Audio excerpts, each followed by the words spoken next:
أعوذ بالله من الشيطان الرجيم بسم الله الرحمن الرحيم الحمد لله رب العالمين الصلاة والسلام على أشرف الأنبياء والمرسلين وأفضل السفراء المقربين العبد المؤيد والرسول المسدد والمحمود الأحمد والمصطفى الأمجد أبي القاسم محمد اللهم صل على محمد وآل محمد وعلى آله الطيبين الطاهرين المعصومين المظلومين الذين هم أركان الإيمان وأمناء الرحمن وبهم يمسك الله السماء أن تقال الأرض وبهم يمسك الله الأرض أن تميد بأهلها وبهم تنشر الرحمة ولولاها منهم لساخت بأهلها لا سيما بقية الله روحي وأرواحنا لتراب مقدمه الفداء الذي يملأ الأرض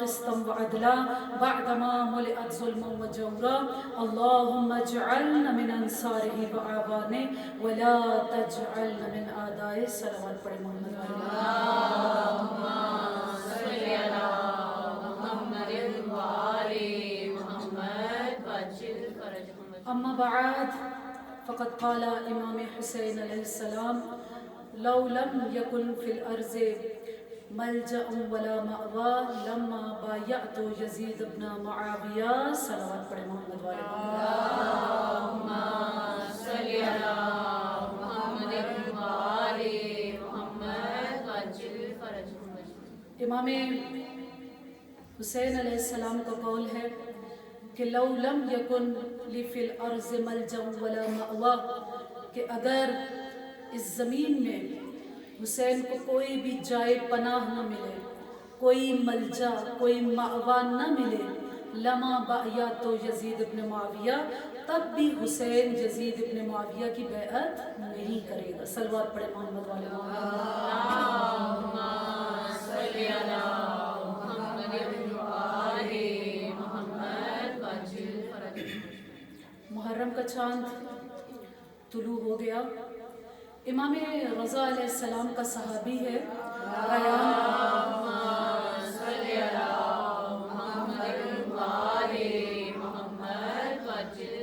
ریان ابن شبیب۔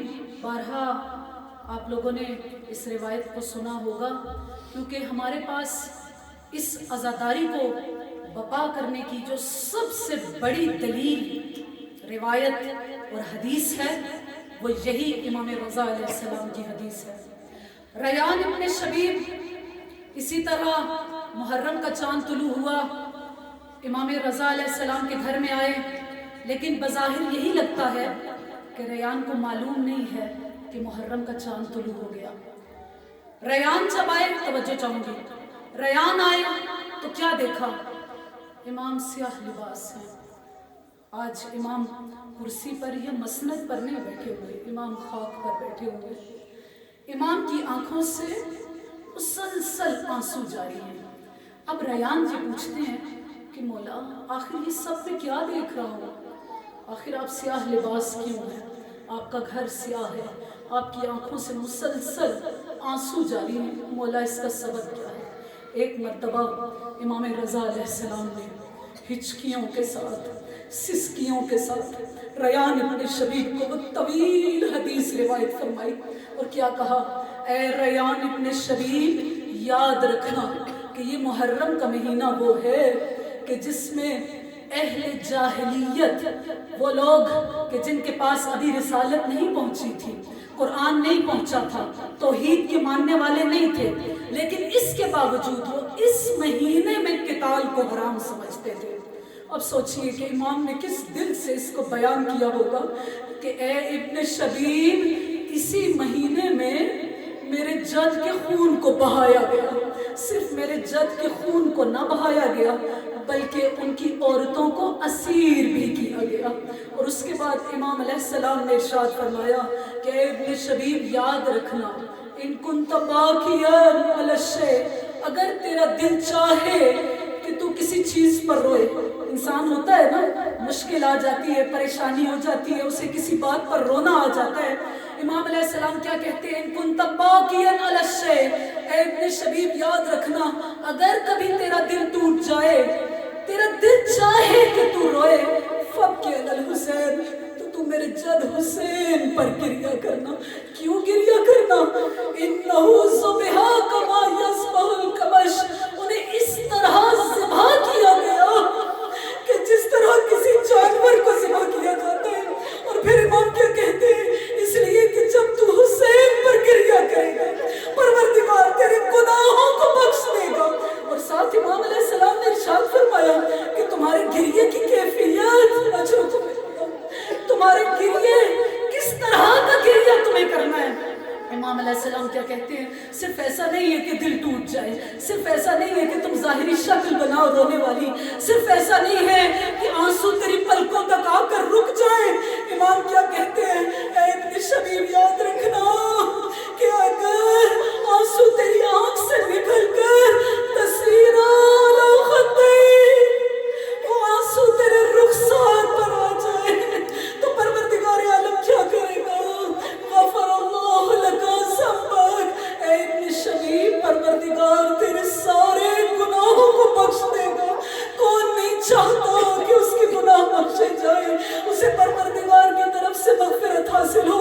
امام نے کیا کہا؟ تیرے سارے گناہ بخشے جائیں گے، قلیلاً او کثیراً، چاہے وہ تھوڑے سے ہوں یا بہت زیادہ ہوں، صغیراً او کبیراً، چاہے وہ صغیرہ گناہ ہو چاہے وہ کبیرہ گناہ ہو۔ پروردگار مجلس حسین میں رونے کی وجہ سے پروردگار تیرے سارے گناہوں کو بخش دے گا انشاءاللہ۔ کہ آج اس پہلے مجلس میں ہی دعا کرتے ہیں کہ پروردگار یہ آنسوؤں کی نعمت عطا کرنا، پروردگارہ ہمارے اس پرسے کو قبول کرنا، ہم سب کی حاجات کو قبول و منظور کرنا، اور دعا کیجئے کہ پروردگار یوسف زہرا کے ظہور میں تاجیل کرنا۔ صلوات پڑھے محمد والے محمد۔ اللہم صلی علی محمد وآلِ محمد، پھر بھی صلوات پڑھے محمد۔ اللہم صلی علی محمد وآلِ محمد۔ انشاءاللہ توجہ چاہوں گی، ان مجالس کا موضوع یہی رہے گا کہ امام حسین علیہ السلام کا کربلا جانے کا مقصد، لیکن خود امام حسین علیہ السلام کے کلام کی روشنی میں خود امام حسین علیہ السلام کیا بتاتے ہیں کہ میرا کربلا جانے کا مقصد اور ہدف کیا تھا۔ حالانکہ توجہ، اس وقت امام علیہ السلام کے سامنے مختلف آپشنز تھے، یا یوں سمجھے کہ مختلف طرح کے آپشنز جو امام علیہ السلام کو دیے گئے، ابھی آپ کے سامنے پیش کروں گی۔ سب سے پہلا جو آپشن، جو مشورہ امام علیہ السلام کو دیا گیا وہ یہ تھا کہ مولا بیعت کر لیجئے، بس خاموشی اختیار کر لیجئے، آپ کو اس سے کیا کہ یزید کیا کرتا ہے، حکومت کیا کر رہی ہے، آپ کا کام نماز پڑھیں، روزہ رکھیں، حج کے لیے جائیں، اپنے نانا کی قبر کی زیارت کریں، ماں کے مرقد کی زیارت کریں، آپ کو کوئی اس سے روک نہیں رہا، لیکن صرف آپ نے کرنا کیا ہے؟ خاموش رہنا، خاموش رہنا۔ جیسا کہ صوفیزم میں، مجھے یاد ہے گزشتہ سال کی مجالس میں بھی تھوڑا سا اس کے بارے میں بتایا تھا کہ صوفیزم کو بھی بہت اچھا سمجھا جاتا ہے، اور ایک دفعہ بچوں نے بھی سوال کیا تھا کہ یہ کیوں برا ہے۔ صوفیزم ظاہری طور پر برا نہیں ہے، صوفی کیا کرتے ہیں؟ نماز پڑھ رہے ہیں، روزہ رکھ رہے ہیں، تسبیح کر رہے ہیں، ایسا ہی ہے نا؟ جو ان کے در پر آتا ہے ہر ایک کو دعا دیتے ہیں، اس کے سر پر ہاتھ رکھ لیتے ہیں، ظالم آیا اس کے بھی سر پر ہاتھ، مظلوم آیا اس کے بھی سر پر ہاتھ۔ یہی تو ہے نا صوفیزم، یعنی ان کو کسی اور چیز سے مطلب نہیں ہے، صرف اپنا نماز روزہ۔ معذرت کے ساتھ ہم بھی دین اسی کو سمجھتے ہیں، ایسا ہی ہے نا؟ اگر پوچھا جائے کہ فلاں شخص دینی ہے یا نہیں، مومن ہے یا نہیں، تو کیا کہا جاتا ہے کہ ہاں وہ مومن ہے۔ کیا نشانی ہے؟ نماز پڑھتا ہے، روزہ رکھتا ہے، حجاب بھی کرتا ہے۔ ہمارے نزدیک دین صرف یہ ہے اگرچہ یہ دین کا جز ہے لیکن تمام کا تمام دین یہ نہیں ہے. شاید دین کا 20% یہ کہہ لیں. اس کے علاوہ بھی دین بہت کچھ ہے. اخلاقیات جسے ہم کچھ سمجھتے ہی نہیں, معاشیات, ہمارا ایک سوشل سسٹم, عسکری نظام, اقتصادی نظام, یہ سب کچھ کیا ہے؟ اسی دین کا حصہ ہے. لیکن اسے دین نہیں سمجھا جاتا. اس وقت کے معاشرے میں بھی دین اسی کو سمجھا جا رہا تھا کہ دین یہی ہے. امام علیہ السلام جب مدینہ سے نکلنے لگے تھے تو امام علیہ السلام کو آ کر یہ مشورہ دیا گیا کہ مولا آپ بیعت کر لیجئے, خاموش رہ جائیے, اس سے کیا ہوگا؟ آپ کی جان بچ جائے. لیکن امام علیہ السلام کیا ہے؟ جان بچانا چاہتے ہیں یا اسلام بچانا چاہتے ہیں؟ امام علیہ السلام کے نزدیک جو چیز اہمیت کے قابل ہے وہ جان نہیں ہے, وہ کیا ہے؟ وہ اسلام ہے. صلوات پڑھ محمد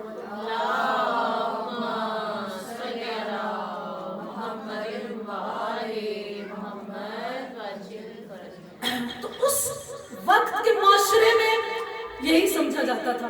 امام کو آ کر مشورے دیے جا رہے ہیں, اور یہاں پر بھی جو بات قابل غور ہے کہ مشورہ کس کو دیا جا رہا ہے؟ امام علیہ السلام کو. حالانکہ امام سے کیا کرنا چاہیے تھا؟ ہدایت امام سے لینی چاہیے تھی, مشورے امام سے لینے چاہیے تھے, نصیحتیں امام سے لینی چاہیے تھی, امام کو فالو کرنا چاہیے تھا. لیکن لوگ آ کر امام علیہ السلام کو مشورے دے رہے ہیں کہ یا امام آپ کیا کر لیجئے, آپ خاموشی اختیار کر لیجئے. جب آپ خاموشی اختیار کر لیں گے تو حکومت وقت کو بھی آپ سے کوئی مسئلہ نہیں ہوگا. دوسرا آپشن جو امام علیہ السلام کو دیا گیا کہ مولا آپ کیا کیجئے, صلوات پڑھیں محمد والے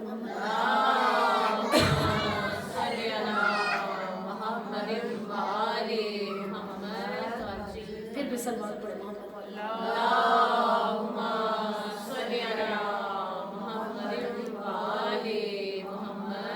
امام اس معاشرے کے اندر جو اسلام پھیلا ہوا تھا, جس کو اسلام سمجھا جا رہا تھا اتنے سالوں سے, امام علیہ السلام اس معاشرے کے اندر, اس سوسائٹی کے اندر یہ بتانا چاہ رہے تھے کہ محمدی اسلام کون سا ہے. ورنہ ظاہراً بنو امیہ کیا کر رہے تھے؟ وہ بھی تو اسلام کے پیروکار تھے نا.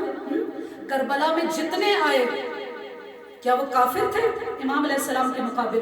اتنا 30,000 کا لشکر, مختلف روایات ہیں نا, 30,000 کا لشکر, اتنے ہزار کا لشکر, جو سب سے کم تعداد بتائی جاتی ہے وہ کتنا ہے؟ 30,000 کا لشکر. زیادہ تعداد کا ہے 1.25 لاکھ کا لشکر. اتنے افراد انہوں نے اکٹھے کر لیے تھے. کس نام پر اکٹھے کیے تھے؟ اسلام کے نام پر ہی نا. جس طرح کہ امام سجاد علیہ السلام ارشاد فرماتے ہیں کہ کل یتقرب,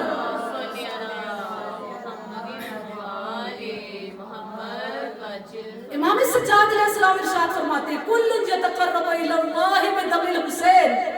عاشور میں ہر کوئی خدا کا قرب حاصل کرنا چاہتا تھا. اس کا کیا مطلب ہے کہ جو لشکر یزید میں ہے ان کی تعداد مسلمانوں کی تعداد ہے. ہر کوئی خدا کا قرب حاصل کرنا چاہتا تھا حسین کو قتل کر کے. امام حسین علیہ السلام کو قتل کر کے, امام کو قتل کیا جا رہا ہے. نیت کیا کی جا رہی ہے؟ قربتاً الی اللہ. وقت کے امام کو قتل کیا جا رہا ہے لیکن نیت کیا ہے؟ قربتاً الی اللہ. اس وقت معاشرے کے اندر خاندان زہرا پر بلند تر سلوات.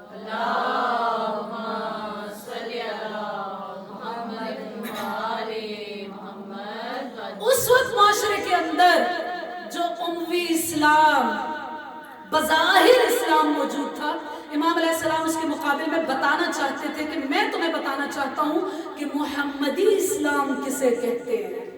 جو میرے نانا کا اسلام ہے وہ کیا ہے.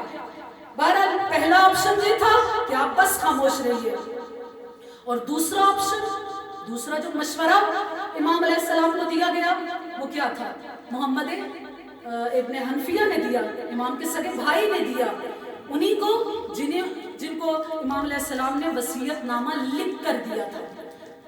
محمد حنفیہ امام علیہ السلام کو کیا نصیحت کر رہے ہیں کہ یا امام، اگر آپ جانا ہی چاہتے ہیں تو کوفہ نہ جائیے.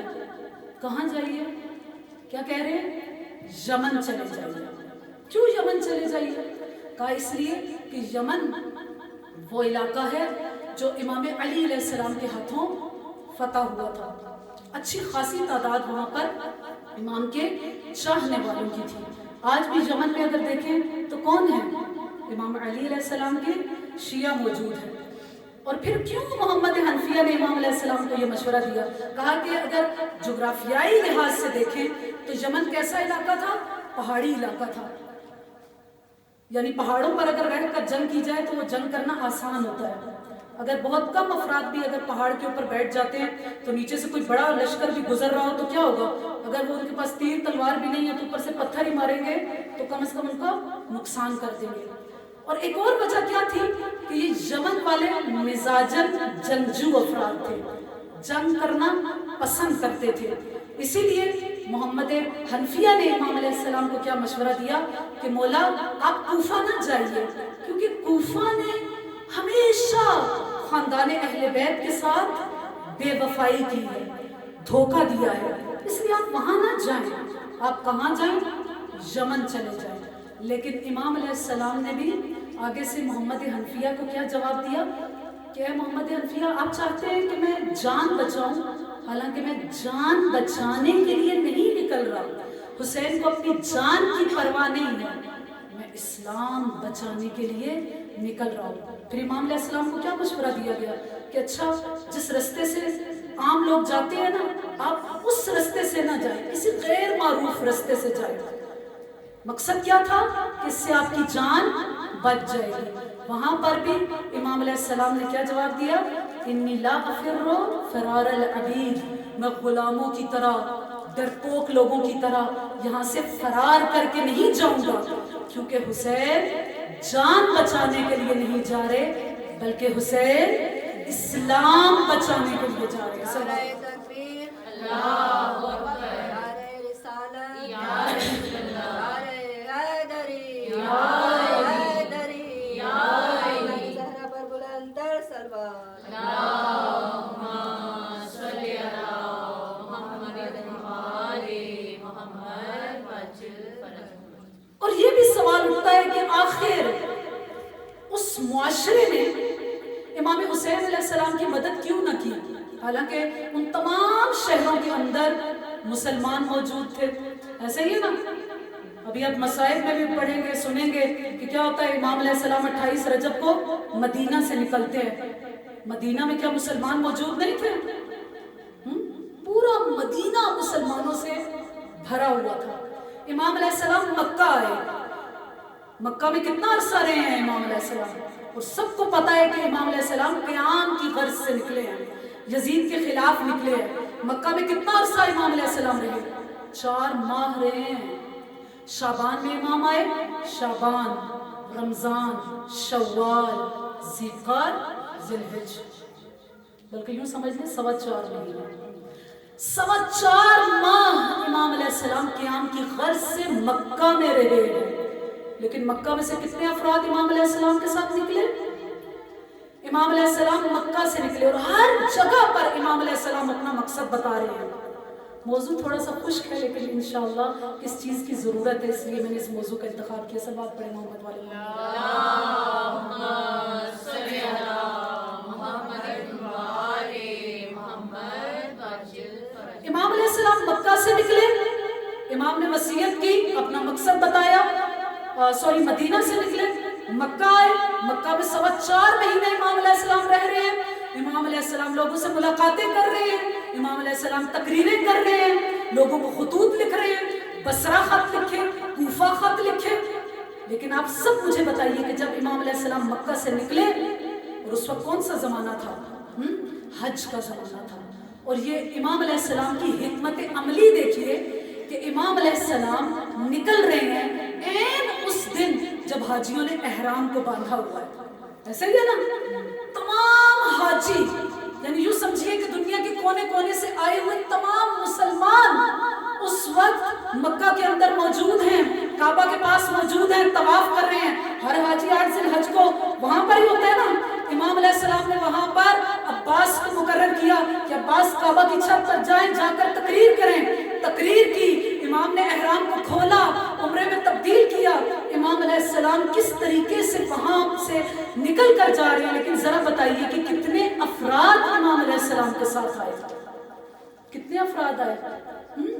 رستے میں فرزدق امام علیہ السلام کو ملا، شاعر رسول، اور اس کا وہ بہترین جملہ جو آج تاریخ میں سب پر ضبط ہو گیا۔ فرزدق نے کیا کہا؟ امام علیہ السلام نے پوچھا کہ فرزدق تم آ رہے ہو کوفہ کی طرف سے، بتاؤ کوفیوں کے کیا حالات ہیں؟ فرزدق نے کیا کہا تھا؟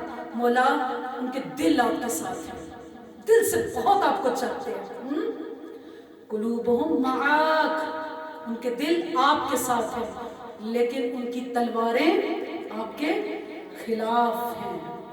بہت بڑا جملہ گویا فرزدق نے بتا دیا کہ اگر کوئی صرف دل سے وقت کے امام کے ساتھ ہوتا ہے، اس کے دل کے اندر عشق کے امام ہے، نماز پڑھ رہا ہے، روزہ رکھ رہا ہے، زبان سے اظہار بھی کر رہا ہے کہ مولا میں آپ کا چاہنے والا ہوں، مجھے آپ سے بڑی محبت ہے، میں تو آپ کا عاشق ہوں، لیکن فرزدق بتانا چاہتے ہیں کہ یہ چیز کافی نہیں ہے۔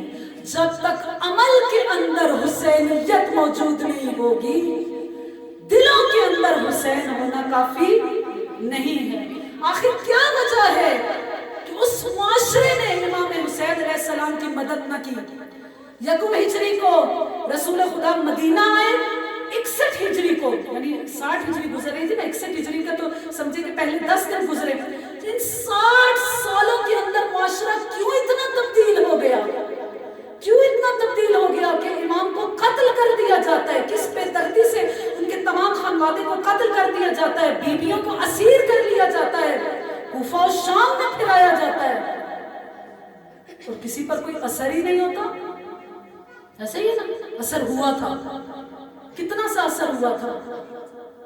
جب بی بی کوفہ میں آئی تو کوفہ میں جب بی بی نے پہلا خطبہ دیا، سب جانتے ہیں نا ابھی واقعہ کربلا کو 2 یا 3 روز گزرے تھے، 13 محرم 14 محرم، یہی تاریخیں بتائی جاتی ہیں کہ جب بی بی کوفہ میں آئی، بی بی نے ننگے اونٹ کی پشت پر بیٹھ کر برہنہ سر کے ساتھ حسین کی ماتمدار بن کر بی بی نے وہاں پر اہل کوفہ کو خوب جھنجھوڑا۔ اب جب جھنجھوڑا تو کیا ہوا؟ اثر ہوا، تھوڑا سا اثر ہوا۔ کیا اثر ہوا؟ اہل کوفہ خوب روئے، خوب روئے۔ لیکن بی بی نے وہاں پر کیا کیا؟ بی بی نے ان کو کوئی دعا دی؟ بی بی نے دعا نہیں دی، بلکہ ان پر لعنت کی، تم اسی طرح روتے رہو۔ کیوں؟ اس لیے کہ ابھی 3 دن پہلے تو میرا بھائی شہید ہوا، تم وہاں تو پہنچے نہیں، تو آج زینب کی بے بسی پر رو رہے ہو۔ ہونا تو یہ چاہیے تھا کہ وہاں پہ اہل کوفہ کیا کرتے اہل کوفہ؟ وہاں پر بغاوت کر دیتے، بی بی کو چھڑاتے کہ ٹھیک ہے حسین تو شہید ہو گئے، کربلا میں ان کا خانوادہ شہید ہو گیا، لیکن ہم ان بیویوں کے ساتھ یہ ظلم نہیں ہونے دیں گے۔ ادھر تقریر ختم ہوئی، آنسو خشک ہوئے، بی بی کا قافلہ چلا اور سب اپنے کاموں میں اسی طرح مشغول ہو گئے۔ کیا وجہ تھی آخر؟ کیا وجہ تھی؟ کہا اس لیے کہ اس معاشرے کے اندر 2 چیزیں تھیں، ایک خوف موجود تھا، دوسرا لالچ موجود تھا۔ جب تک انسان خوف زدہ رہتا ہے، موت کا خوف اس کے اندر موجود ہوتا ہے، میری جائیداد نہ چلی جائے، میرا گھر نہ چلا جائے، میرا بیٹا نہ چلا جائے، وہ اسلام سے اتنا ہی دور رہتا ہے۔ یا اس کے اندر جب پیسے کی لالچ آ جاتی ہے تب بھی انسان اس حد تک گر جاتا ہے۔ وہ آپ لوگوں نے مختار کی فلم کو دیکھا ہوگا، بہت اچھے طریقے سے انہوں نے دکھایا ہوا ہے کہ ایک مرتبہ مسلم ابن عقیل وہاں پر آئے تھے، سارا کوفہ جمع ہو گیا، بیعت کر رہے ہیں، امام کے خط لکھ رہے ہیں، ہاں، لیکن ایک دفعہ کیا ہوا، ابن زیاد آیا تو اس نے کیا کہا کہ میں جانتا ہوں اس قوم کے ساتھ کیا کرنا ہے، اپنے خزانوں کے منہ کھول دو۔ خزانہ ملا، زیور کی لالچی خواتین، لباس کی لالچی خواتین، گھر کی لالچی خواتین، انہوں نے اپنے مردوں کو جھنجھوڑا۔ تاریخ ہے، کیا کیا جائے، اور سب کچھ واقعہ کربلا ہو گیا۔ صلوات پڑھیں۔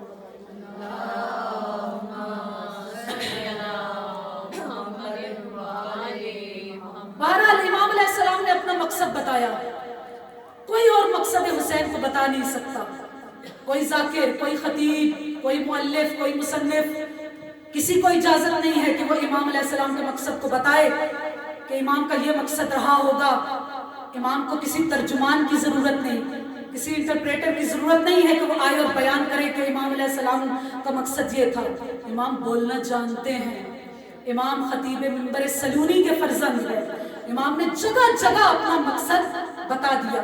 انشاءاللہ یہ حسینیت زندہ باد، یزیدیت مردہ باد، یزیدیت مردہ باد، دشمنان اہل بیت پہ لعنت بے شمار، خاندان زہرا پر بلند تر سلوات. اللہم صلی علی محمد و آل محمد. امام علیہ السلام نے اپنا مقصد بتایا. انشاءاللہ کہ ان چند سطروں کو میری بہنیں، میری بیٹیاں جو بہت کم سمجھ رہی ہیں لیکن کیا کریں، بیان کرنا ہے، ان کو بتائیں کہ کیا بیان کیا جا رہا ہے. امام علیہ السلام نے اپنے مقصد کو بتایا. محمد حنفیہ کو باقاعدہ وصیت لکھ کر دی کہ میرا مقصد کربلا جانے کا کیا ہے، میں کیوں کربلا جا رہا ہوں. ایسا نہیں ہے کہ اچانک سے کوئی عمل ہو گیا ہو، شعوری اختیاری طور پر جانتے بوجھتے امام علیہ السلام گئے ہیں اور محمد حنفیہ کو لکھ کے دے کے جا رہے ہیں کہ میرا مقصد کربلا کیا ہے. کیا کہا امام علیہ السلام نے، کیا لکھا؟ امام کی وصیت کو اپنے دل و دماغ پر لکھ لیجئے کہ امام علیہ السلام مقصد کربلا کیا بتانا چاہتے ہیں. امام علیہ السلام نے لکھا کہ ھذا ما اوصى حسین ابن علی الى اخیہ محمد ابن حنفیہ. یہ وہ وصیت ہے جو حسین ابن علی اپنے بھائی محمد حنفیہ کے لیے لکھ رہے ہیں. یہ وصیت کیا ہے؟ انی لم اخرج اشرا ولا بطرا ولا ظلما ولا فسادا. میں کسی ظلم کے لیے، اشر کے لیے، شر کے لیے، بطر کے لیے، کسی جھگڑا و فساد کو بپا کرنے کے لیے، ظلم بپا کرنے کے لیے نہیں نکل رہا ہوں. امام یہ نہیں کہہ رہے کہ مجھے نکالا جا رہا ہے. لم اخرج، میں اپنی مرضی سے جا رہا ہوں. یعنی میں جو قیام کر رہا ہوں یہ اپنی مرضی سے کر رہا ہوں، میں بھاگ نہیں رہا. جس طرح اس وقت مشورہ دیا گیا تھا کہ مولا آپ خاموشی سے یہاں سے چلے جائیے، اور 2 افراد اس وقت رجب کے مہینے میں نکلے تھے وہاں سے. کون کون؟ ایک امام حسین علیہ السلام، دوسرا عبداللہ ابن زبیر. لیکن عبداللہ ابن زبیر کا آج تک تذکرہ ہی نہیں ہے کہ وہ کہاں گیا، کس رستے سے گیا، کدھر رہا. لیکن ساری دنیا جانتی ہے کہ حسین کہاں کہاں گئے. امام علیہ السلام کیا کہتے ہیں؟ انی لم اخرج اشرا ولا بطرا ولا ظلما ولا فسادا. میں اشر کے لیے، میں بطر کے لیے، میں ظلم کے لیے، میں فساد کے لیے نہیں نکل رہا. پھر کس کے لیے نکل رہا ہوں؟ انما خرجت لطلب الاصلاح فی امت جدی. توجہ، میں اپنے نانا کی امت کی اصلاح چاہتا ہوں. اصلاح کا کیا مطلب ہے؟ کریکشن. میں اپنے اس نانا کی امت، جو یہ معاشرہ مفسد ہو چکا ہے، خراب ہو چکا ہے، میں اس کی اصلاح چاہتا ہوں. اصلاح چاہتا ہوں. میں صرف اس طرح کہ جیسے عام افراد یہ کرتے ہیں نا کہ اپنے نماز روزے سے کام رکھو، ہمیں کسی سے کیا لینا دینا. 1000 دفعہ یہ جملہ کہا اور سنا ہوگا. فلاں بات ہو گئی، کسی کے ساتھ زیادتی ہو گئی، کسی کے کچھ بھی ہو گیا تو کیا کہا جاتا ہے؟ ہمیں کیا لینا دینا. اور وہاں پر بیانات بھی ایسے دیے جاتے ہیں جسے سیاسی بیان کہا جاتا ہے. ہمیں کیا لینا دینا، خاموش رہو، اپنے بس نماز روزہ سے کام رکھو. یہ محمدی اسلام نہیں ہے کہ ہمیں کسی سے کیا لینا دینا. جو مومن ہوتا ہے وہ کون ہوتا ہے؟ وہ جانبدار حق ہوتا ہے، وہ حق کا طرفدار ہوتا ہے، وہ معاشرے سے کٹ کر نہیں رہ سکتا. جس طرح کے احادیث کیا ہیں کہ جو کوئی، توجہ، جو کوئی، بارہا آپ لوگوں نے سنی ہوں گی کہ جو کوئی رات کو سو جائے پیٹ بھر کر اور اس کا ہمسایہ بھوکا سوئے فلیس بمسلم، وہ مسلمان ہی نہیں ہے. ایسا ہی ہے نا؟ کتنی جگہ پہ ایسی احادیث ہیں کہ جو کوئی سو جائے اور اس کا ہمسایہ بھوکا رہ جائے تو وہ مسلمان نہیں ہے. مسلمان نہیں ہے کا کیا مطلب ہے؟ توجہ، ایک ہے اسلام ایسا کہ اسلام فی الدنیا، اور ایک اسلام ہے اسلام فی الآخرہ. اس کے مسلمان نہ ہونے کا کیا مطلب ہے؟ یعنی اب وہ مسلمان نہیں رہا یعنی اب وہ گیلا کہیں آپ کو ٹچ کرے گا تو آپ نجس ہو جائیں گے، یہ مطلب ہے؟ مسلمان جو نہیں رہا، اب ہم اس کی بیٹی سے شادی بھی نہیں کر سکتے، رشتہ اس کے گھر سے نہیں لے سکتے اور نہ ہی اسے رشتہ دے سکتے ہیں۔ جو مسلمان نہیں ہوتے، یہی اصول ہے نا اسلام کے، تھوڑا سا بولیں، ایسا ہی ہے نا؟ جو مسلمان نہیں ہوگا، یہی ہمارا معاشرہ کہتا ہے، یہی اسلام کہتا ہے کہ اب اس سے نہ رشتہ لو نہ اس کو دو، مر جائے تو اسے کیا مسلمانوں کے قبرستان میں دفن کیا جائے گا؟ اس غیر اسلامی ملک کے اندر بھی مسلمانوں کی قبرستان کی الگ جگہ ہے اور کافروں کی الگ جگہ ہے۔ جو کوئی رات کو سو جائے اور اس کا ہمسایہ بھوکا ہو، یعنی کیا مطلب، ہمیں کسی سے کیا لینا دینا، وہ بھوکا ہو یا پیٹ بھرا ہو؟ تو رسول خدا کیا کہتے ہیں؟ فَلَيْسَ بِمُسْلِمٍ، وہ مسلمان نہیں ہے۔ کیا مسلمان نہیں ہے؟ اب یعنی اس پر سے اسلام کے سارے قوانین ختم ہو گئے، ہاں، اب وہ کافر ہو گیا، اب اس کو رشتہ نہیں دیا جا سکتا، لیا نہیں جا سکتا، مسلمانوں کے قبرستان میں دفن نہیں کرو، اس کا جوتا نہیں کھا سکتے، اس کے گھر نہیں جا سکتے، ہاں، کیا مطلب ہے؟ کہا نہیں، ایک اسلام ہے اسلام فی الدنیا اور ایک ہے اسلام فی الآخرہ، ایک آخرت کا اسلام ہے۔ کہا کہ وہ دنیا میں تو ظاہری طور پر مسلمان ہے، لیکن جب آخرت میں اٹھے گا تو اس کو مسلمان تصور نہیں کیا جائے گا۔ امام علیہ السلام بھی یہی بتانا چاہتے ہیں کہ میں معاشرے سے کٹ کر نہیں رہ سکتا، یہ سب ظلم ہوتے ہوئے نہیں دیکھ سکتا۔ انشاءاللہ کی آئندہ کی مجالس میں بتاؤں گی۔ امام علیہ السلام یہی بتانا چاہتے ہیں کہ میں یہ سب کچھ دیکھ کر میں اپنی آنکھوں کو بند نہیں کر سکتا۔ کیوں نہیں بند کر سکتا؟ کیوں نانا کی امت کی اصلاح چاہتے ہیں؟ کیوں کہہ رہے ہیں کہ سیرت جدی و ابی، میں اپنے جد کی، اپنے نانا رسول کی اور اپنے بابا علی کی سیرت کو زندہ کرنا چاہتا ہوں۔ میں ان دو امور کے لیے نکل رہا ہوں، امت کی اصلاح چاہ رہا ہوں، اپنے نانا کی سیرت کو زندہ کرنا چاہ رہا ہوں، اپنے بابا علی کی سیرت کو زندہ کرنا چاہ رہا ہوں۔ کیوں خاموش نہیں رہ سکتا باقی تمام معاشرے کی طرح کہ بس نماز، روزہ، حج، زکوٰۃ، طواف، زیارات، بس؟ کیوں؟ کہا کہ اس لیے کہ میں زہرا کی گود کا پالا ہوا ہوں، میری رگوں میں شیر زہرا موجود ہے، میں علی کا فرزند ہوں، میں نانا رسول کا فرزند ہوں، میں ان تمام چیزوں پر خاموش نہیں رہ سکتا۔ اسی لیے 28 رجب کو امام حسین علیہ السلام ایک مقصد لے کر، ایک ہدف لے کر مدینہ سے نکلتے ہیں۔ ایک مرتبہ جب بیعت کا مطالبہ ہوتا ہے، امام علیہ السلام کو ولید کے دربار میں بلایا جاتا ہے۔ امام علیہ السلام اس بیعت کا انکار کرتے ہیں۔ اب جب گھر تشریف لاتے ہیں تو فوراً آ کر جناب زینب سلام اللہ علیہا سے کیا کہتے ہیں، کیونکہ بی بی کون ہے؟ شریکت الحسین ہے۔ کیا کہتے ہیں؟ اے زینب، اب مدینہ رہنے کے قابل نہیں رہا، اے زینب اب مدینہ کو چھوڑ کر جانا ہے، اب مدینہ کو چھوڑ کر جانا ہے۔ بی بی نے امام علیہ السلام کی جب اس گفتگو کو سنا، بی بی سب سے پہلے کہاں پر گئی ہیں؟ بی بی کہیں نہیں گئی، سب سے پہلے عبداللہ ابن جعفر کی خدمت میں گئی۔ اور کیسے گئی؟ بی بی اپنے گھر میں گئی ہے نا، اجازت لینے کے لیے گئی ہے، لیکن اجازت کس طرح طلب کر رہی ہے؟ روایات کیا کہتی ہیں؟ بڑی سخت روایات ہیں کہ بی بی جب اپنے گھر میں گئی، عبداللہ ابن جعفر کے سامنے بی بی خاک پر بیٹھ گئی، خاک پر انگلیاں پھیر رہی ہے، بی بی کی آنکھوں سے مسلسل آنسو جاری ہے۔ عبداللہ کہتے ہیں بی بی آج آپ کے رونے کا سبب کیا ہے؟ نہ جانے بی بی نے کس دل کے ساتھ کہا ہوگا، اے عبداللہ آپ جانتے ہیں نا میرا حسین مدینہ چھوڑ کر جا رہا ہے۔ بی بی کے نکاح کی پہلی شرط یہ تھی کہ عبداللہ ہر روز زینب کو اجازت دینا کہ وہ حسین سے ملنے کے لیے جائے۔